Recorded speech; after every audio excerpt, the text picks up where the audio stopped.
Welcome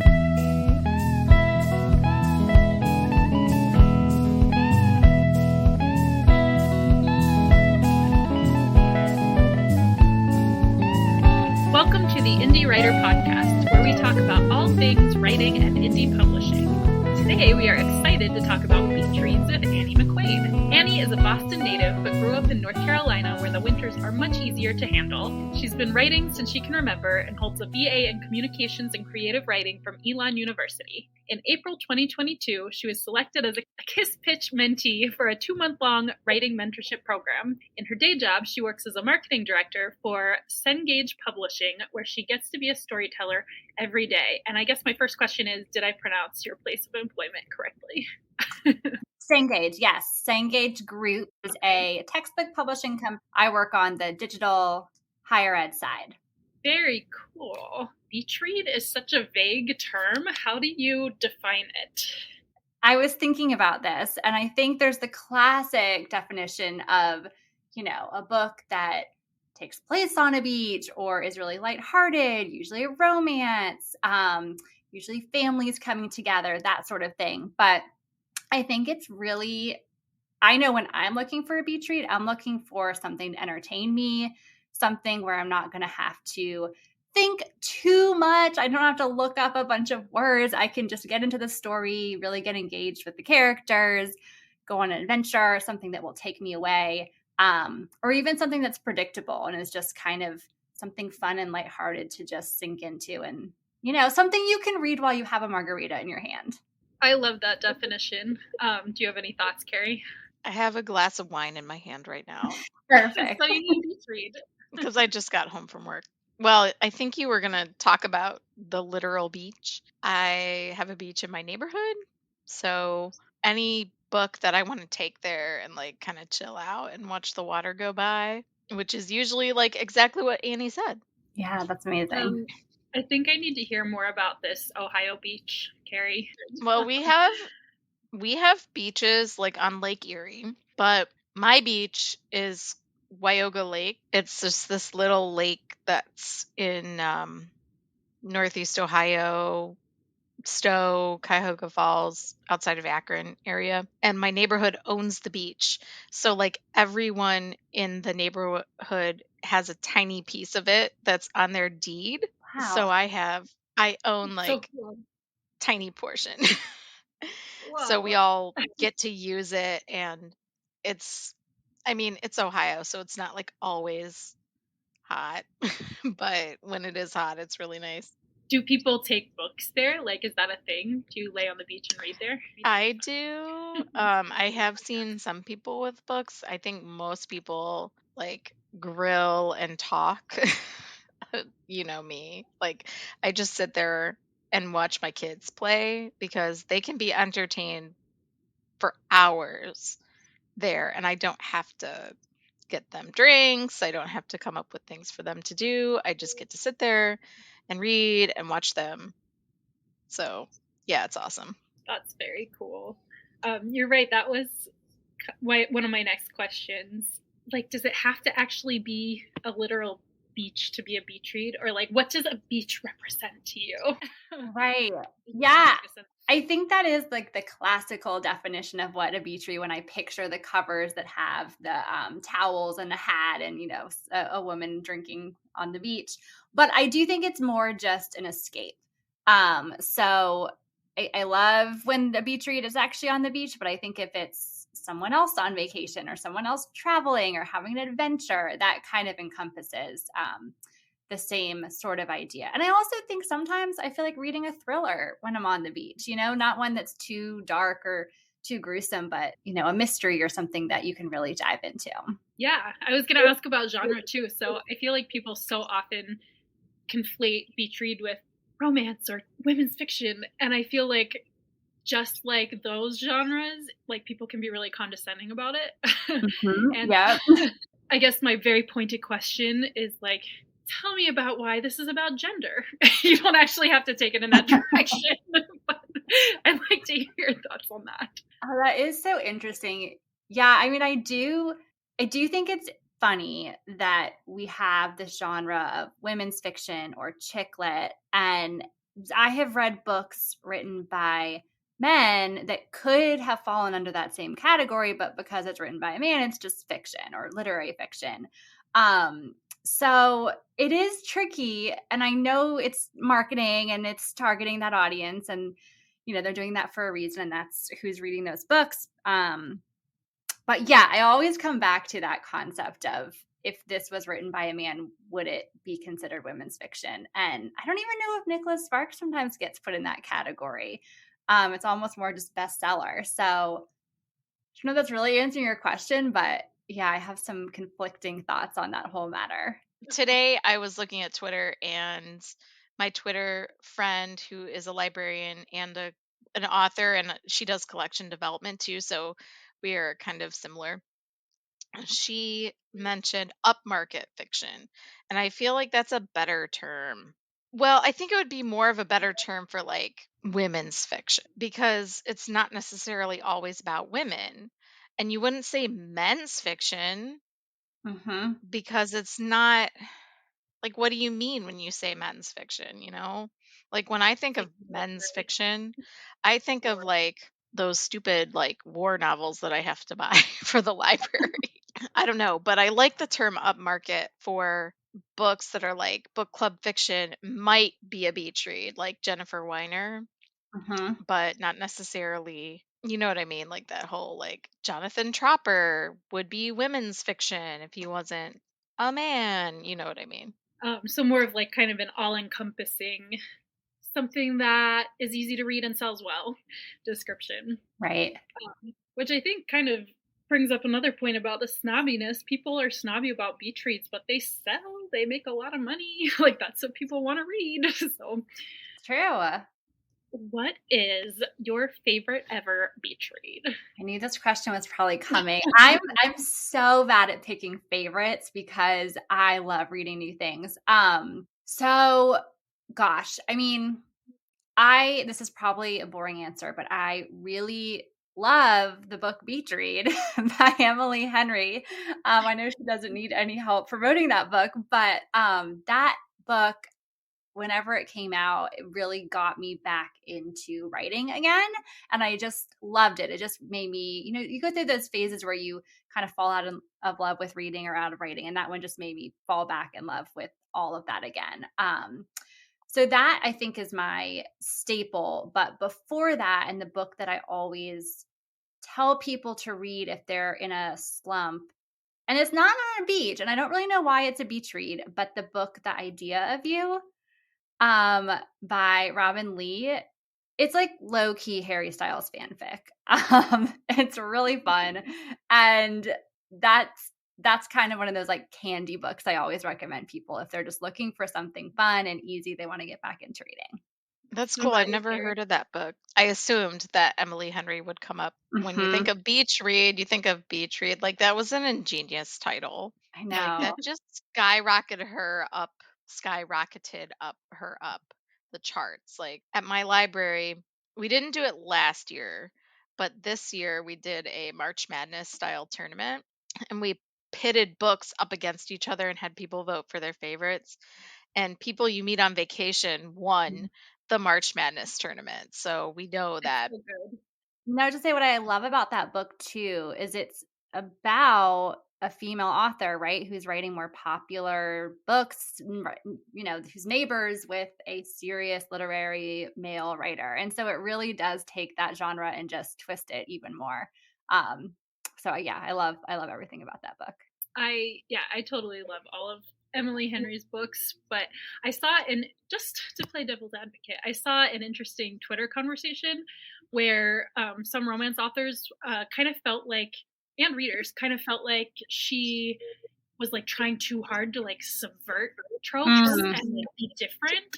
And I can kind of see that too. Fiction is always heading is like, how do we twist things more? Like, how much more meta can we get about it? Mm-hmm. Yeah, and the tropes aren't going anywhere. They're in no danger of disappearing. So I think we're okay.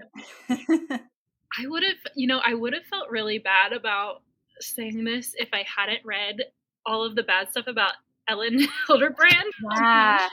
But spill the tea. I want to know about this because I don't read her, and she's so popular at my library. I never had But I was thinking like Beach Read, all of her covers are like Totally. super beachy, but I was not really impressed with the book of hers that I read. And then I don't know if you know more about this, Annie, but in our not our Slack, our Discord channel, people were saying like apparently she's really mean, like thinks she's the only good beach read author. Yeah, I don't know much more than you, but I was reading all that too, and I know in her last book she had a kind of problematic Anne Frank comparison that got taken out. So there's that too. Yeah, I okay, do so remember that. Don't read her on the beach. We have do read and don't read.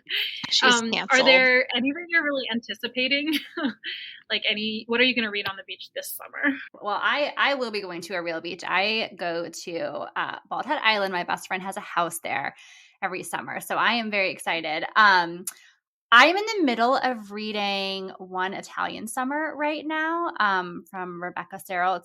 It's not what I would call lighthearted, but it is great. But on my list, I want to read Something Wilder by Christina Lauren. And then I love all the Catherine Center books. Those are always very lighthearted. I think she has a new one, The Bodyguard, coming out soon. Maybe it's already out.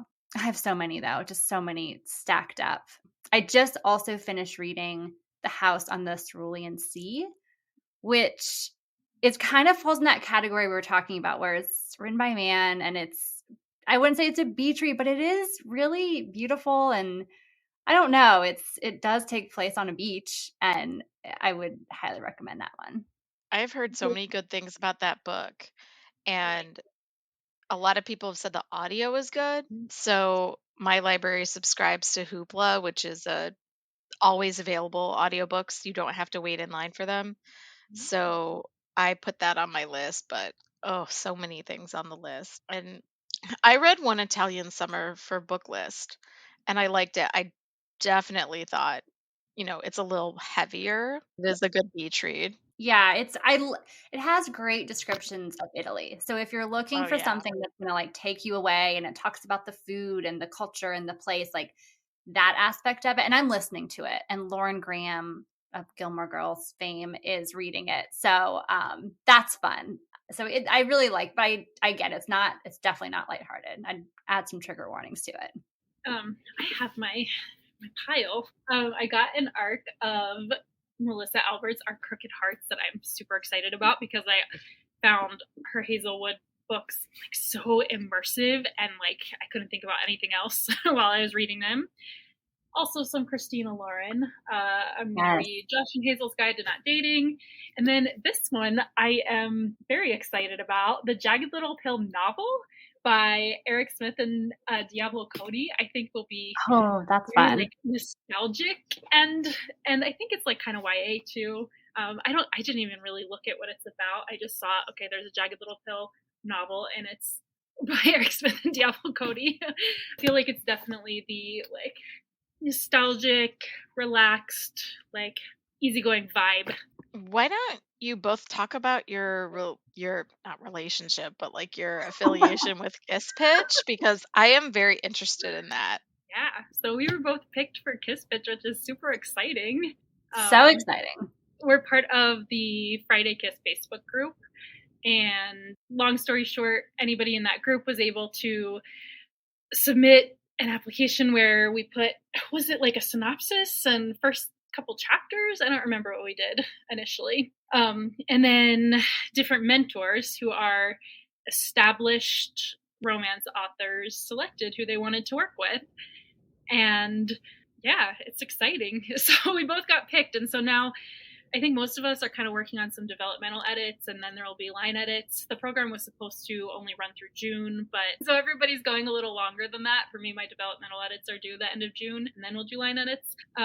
Also, like right after the winners were announced, was when like the Roe v. Wade decision was announced, and the Texas shooting happened. So like there's been lots of world stuff that is like pretty distracting when you're trying to write something fluffy.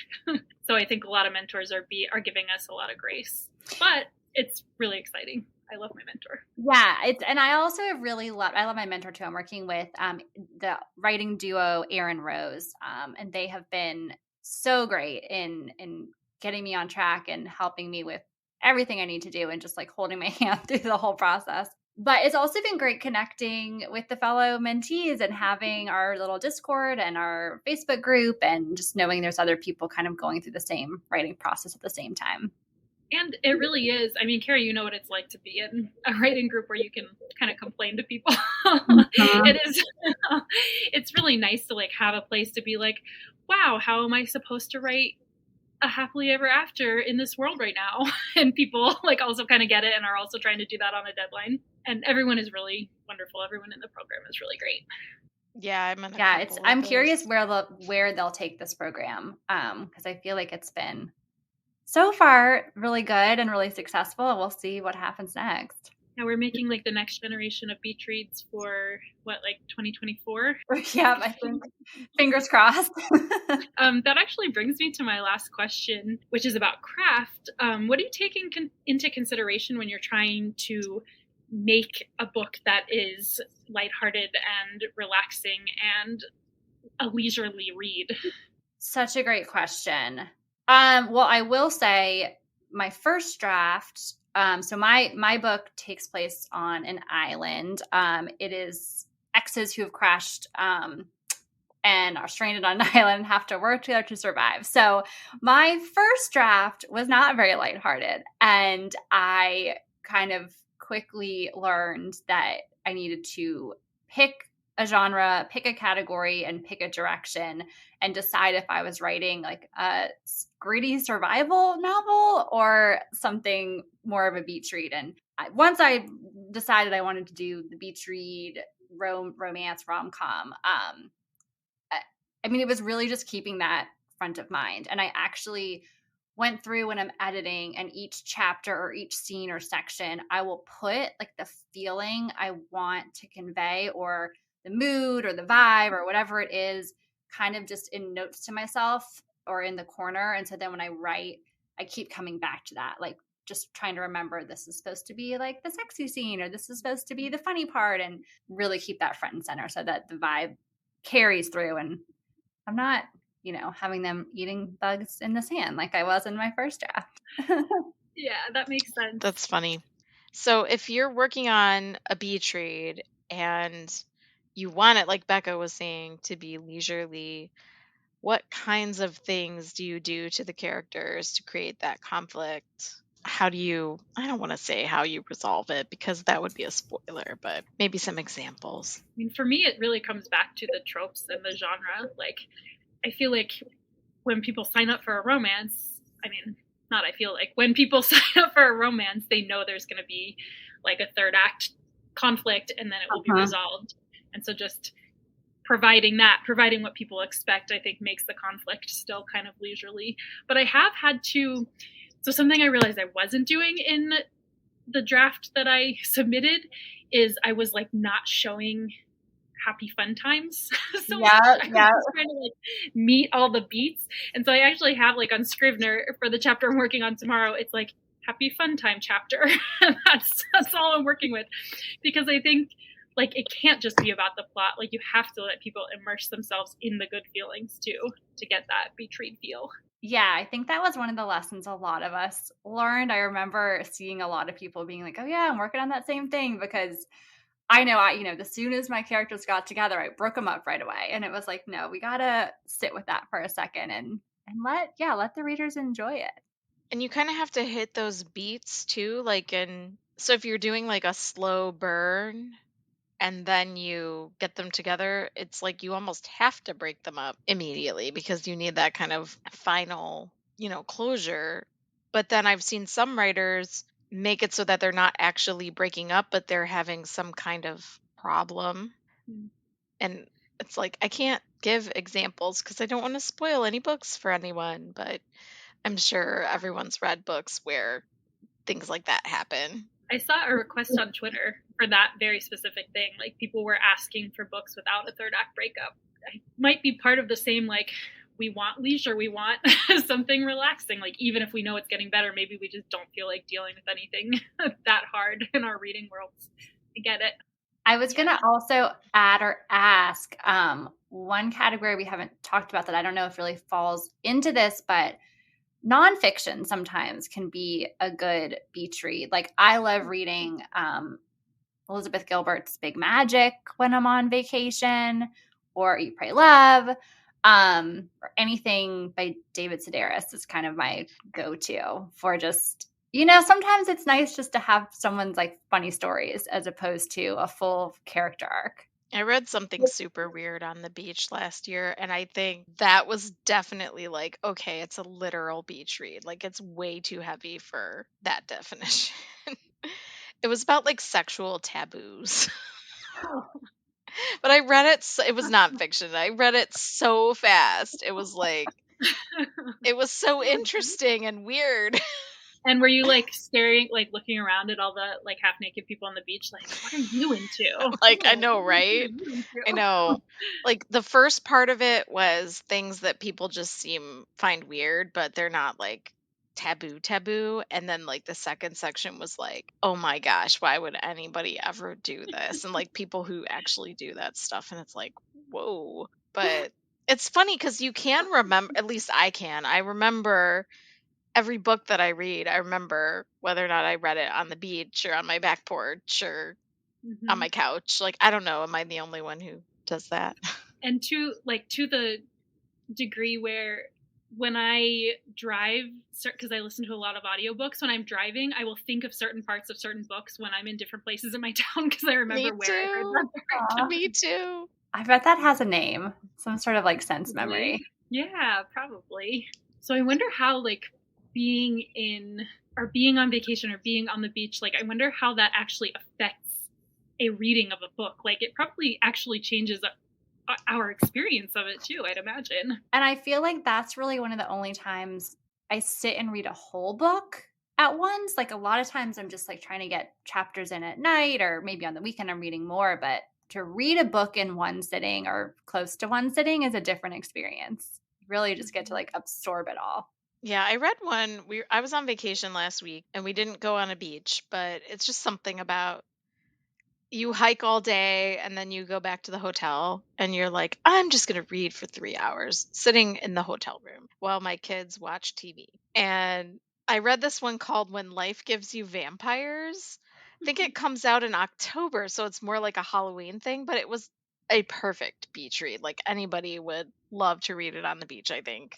It's a paranormal romance about a woman who becomes a vampire without realizing that vampires exist.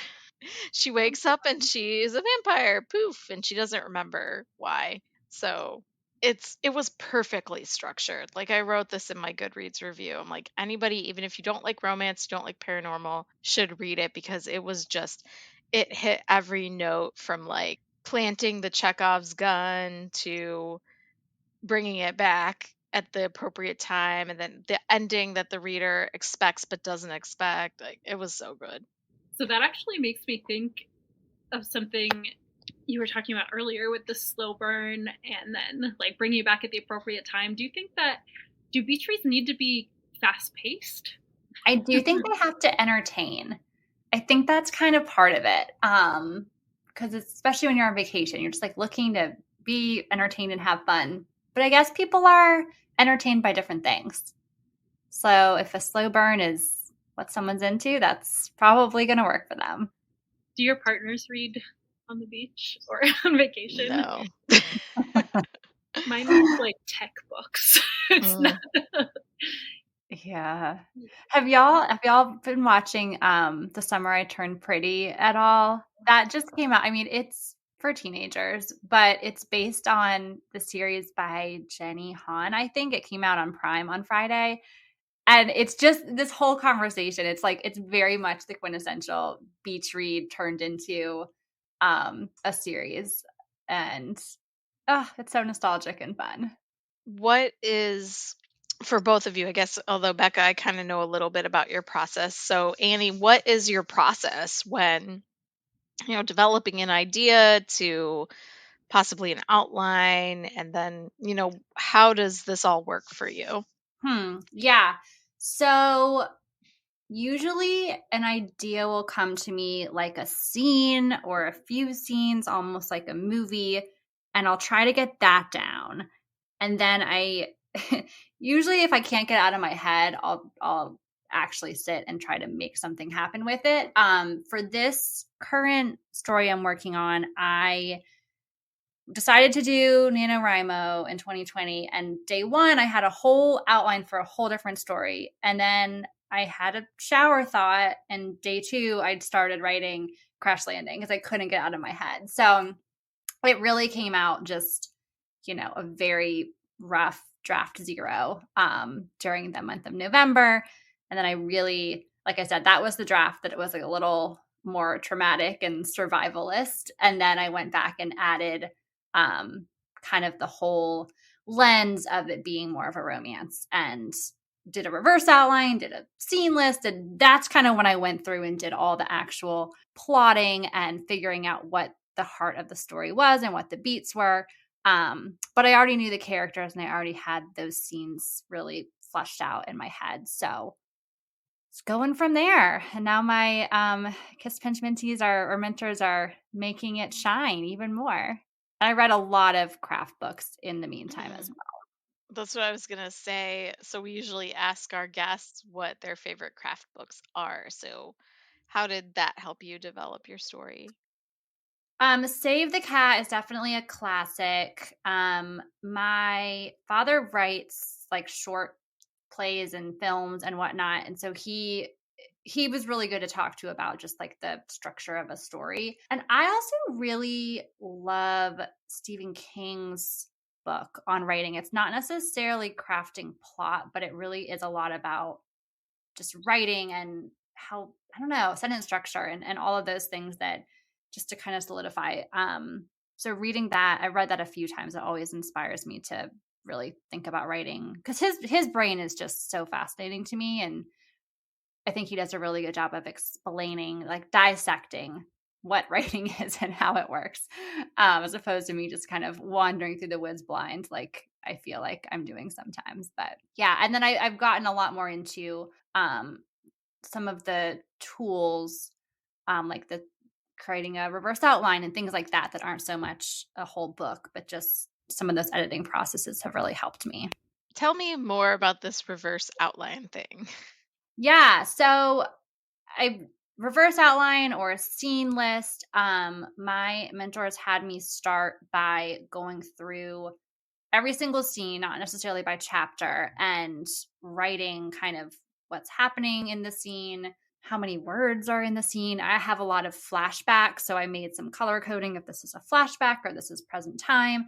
And then we took a look at it and decided what scenes were, it just really helps you. What scenes are serving a purpose? What scenes are moving things forward?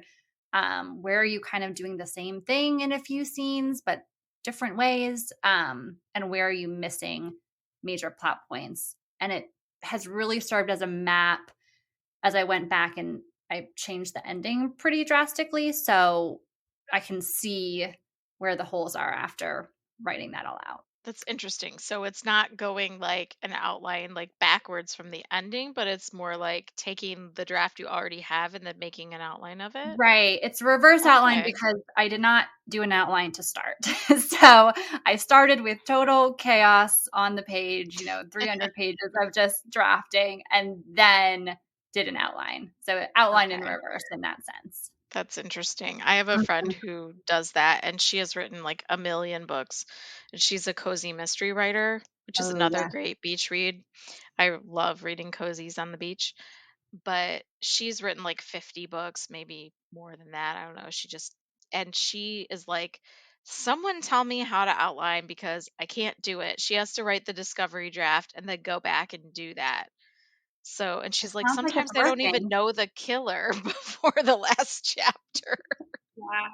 Wow. I did have an outline going in, but I still found the reverse outline super helpful because like what Annie was saying is I had so much redundancy and like there were some holes, but I wanted to shout out another resource that I got because of our Kiss Pitch group, the Emotion Thesaurus. Oh, yeah.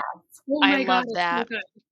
we were all saying that we're going to have to like call it a co-writer for for our books. I love it. I feel like I had kind of gotten the hang of, show, don't tell, but for like each emotion, it's like I had one go-to show for that emotion, and this gives me so many alternatives. So, yeah, that is on my coffee table just at all times. I got it for Christmas. I asked for it, and then I was like, I don't know if I need this. And then ever since this program, I was like, oh, yep, this is out all the time. It's great. I really want to read them all, but there's so many, and I'm like, can I buy these for the library? Because like there's so many of them. Yeah, Emotion Thesaurus and Save the Cat. Did y'all read Save the Cat Writes a Novel? Mm-hmm. That's actually the one I'm referring to. Sorry. Okay.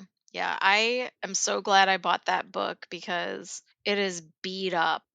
I've read it, marked pages, gone through it a million times, like anytime I'm going to write an outline.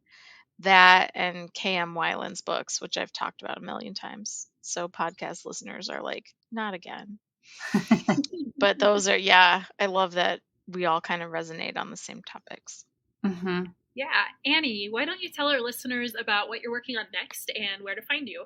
You can find me on Twitter. Let me think of what my name is. Annie with an E. I'm fairly new to Twitter, but you'll find me tweeting about my cat and writing and all sorts of things there. And I don't know what's next, but what I'm currently working on is finishing up my Kiss Pitch story, Crash Landing. Hoping to finish up my edits sometime in July and then start diving into those query trenches. And I have a few other books percolating that I'm trying to push out of my head until I get this finished. But it's been really inspiring to work with everyone and hear everyone's stories and know there's a lot more stories out there to be written. I know you kind of told us a little bit about it, but do you want to give us Sure. Yeah, I'd love to. I feel like I've been living this story lately. It takes place on an island, like I was saying. It is about high school exes who haven't seen each other in about 10 years, who are both going to the same destination wedding and end up crashed on an island in the Atlantic. It's, not overly tragic. It's just they're stranded there. There's a tropical storm coming through, so they're stuck there and have to really get to know each other and find their way back to one another and work together to survive. And then it is a little bit about what happens once they're rescued, spoiler alert, and, how they manage putting the pieces back together of kind of their newfound love on the island and what happened when they were in their normal life. And that it's told in a dual timeline. So you see their high school storyline and the storyline happening on the beach at the same time, and they kind of echo each other. I am so excited to read it. I can't wait. Yay. It's been fun. Awesome. It's been fun having a little island escape to go to, especially when it was colder. Now I'm really living it these hot days in North Carolina. It's hot here too. I think that's a good point, is that some of these books can also be a really nice way to relax by writing. Even though it's still a lot of work, just the process of revising this has been much more laid back than my lit fic book. It's fun to write too. I'm curious what is going to come out, because I feel like this story for me was born out of the pandemic and needing a place to escape to. And I feel like a lot of what people are working on right now is the same situation. So I am curious, like you were saying, 2024, 25, what we're going to be seeing. It's going to be all the creativeness that's come out of this crazy time. Yeah. Hopefully lots of beach reads. Thanks for listening to the Indie Writer Podcast. We hope you enjoyed this episode and will subscribe to hear our future episodes. We want to thank the Writing Block community for the continued support. You can find us on Twitter, Instagram, or Facebook, or at writingblock.com. Okay. Remember to subscribe, share, and tell your friends. Thanks, everyone, and happy writing.